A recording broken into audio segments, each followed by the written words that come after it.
Let's get right into it. Number 1, your brain becomes a casino. Picture this. You're not even doing anything, just thinking about that person again, and boom, your brain lights up like a slot machine jackpot. Ding, ding, ding. But here's the twist. The more you chase that hit, the less rewarding it becomes. Why? Because your dopamine system, the same one that lights up from sex, sugar, and TikTok, starts going, "Oh, we're doing this again? Cool. I'll give you less of a buzz now." That's right. Sex addiction isn't just being really into it. It's your brain quietly rewiring itself, needing more to feel anything. And here's where it gets creepy. Studies show that in sex-addicted individuals, the reward circuits shrink, the impulse control center weakens, and your brain literally starts to prioritize chasing sex over food, sleep, even survival. Basically, your brain turns into a gambler at 3 a.m., exhausted, broke, and still yelling, "One more round." Number 2. Your stress system fries like bacon. Yeah, not the breakfast you were expecting. You'd think tons of sex would make you more relaxed, right? Nope. Chronic sex addiction floods your body with cortisol, the stress hormone, like you're prepping to fight a bear, not to relax, not to cuddle, just to survive your own choices. See, addicted brains confuse chasing pleasure with escaping pain. It's a loop of tension, craving, and regret. Eventually, your chill-out switch, the parasympathetic system, says, "You know what? I'm out." Cue racing heart, insomnia, digestive chaos, mood swings. Basically, your body thinks it's stuck in a never-ending, sexually charged horror movie. Oh, and sex addiction? It can lower your ability to handle real intimacy. Closeness feels more anxious, not less. So much for relaxing. Number 3. You unknowingly rewire your desire. This one's brutal. Every time you indulge the addiction, you're reshaping your sexuality. It's called erotic plasticity. Your brain adapts. Give it hyper-specific fantasies and instant gratification, and it starts preferring only that. Like taste buds going numb from spicy food, except this time it's your arousal system. And regular connection starts to feel boring, dull, even if your heart still wants it.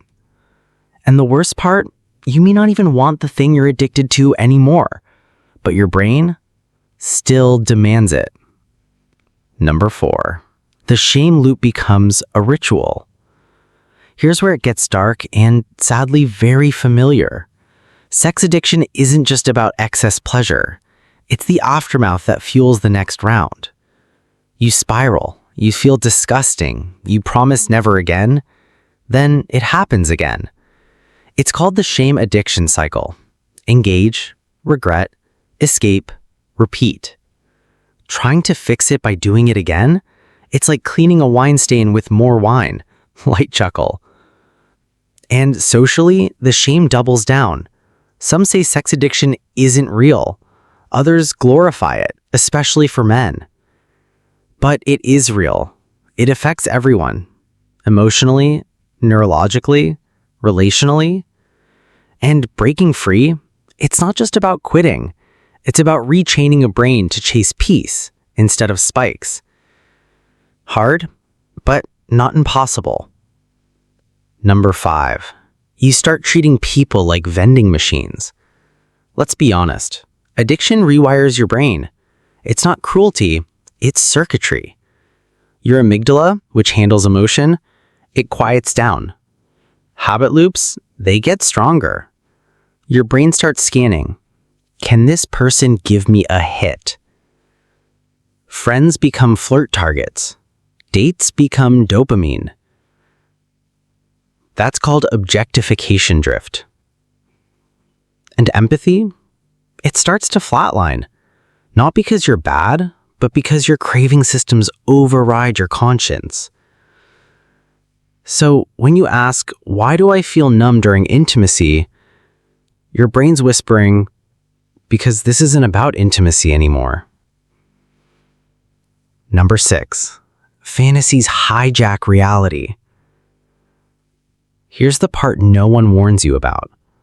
When the addiction runs deep, even real moments start to feel fake.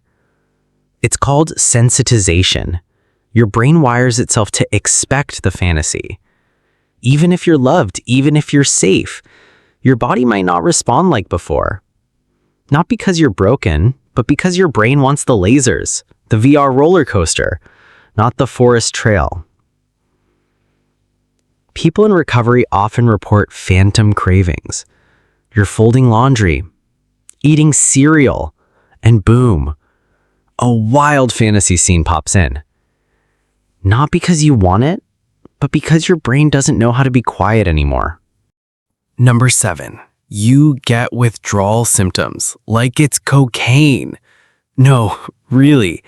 Brain scans of sex addiction and drug addiction, practically twins. When you quit, your body doesn't throw a tantrum. It has a breakdown. Mood swings, depression, brain fog, aggression, even this weird flu-like fatigue, because your brain's reward system, it goes dark, like a toddler sulking after you take away the iPad. And here's where it gets dangerous. You start thinking, wait, is this the real me? It's not. It's just your nervous system rebooting. Like quitting caffeine and suddenly hating everyone for a week. But once the storm passes, the sky clears. And suddenly, walking outside feels good. Talking to someone you care about feels real. Not forced, not foggy, just alive again. Number 8, your body gets addicted to the shame. This one's dark and kind of poetic. You'd think shame would make you stop, right? But no. In a twisted way, shame becomes part of the high. See, shame activates the same brain areas as physical pain, and pain craves relief. Guess what you've trained yourself to use for relief? Yep, the very thing that causes the shame. So now you're stuck in a loop. Act, shame, relief, act again, more shame. Like hitting a self-destruct button with a time delay. And here's the scariest part. Eventually, even thinking about quitting triggers anxiety. Not because you don't want to quit, but because your nervous system whispers, wait, where's our dopamine refund?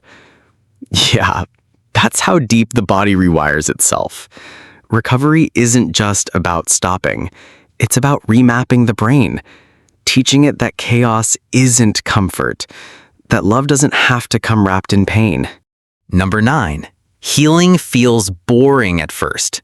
Now here's the final twist, and it's so hilariously cruel. When you start healing, your body gets bored.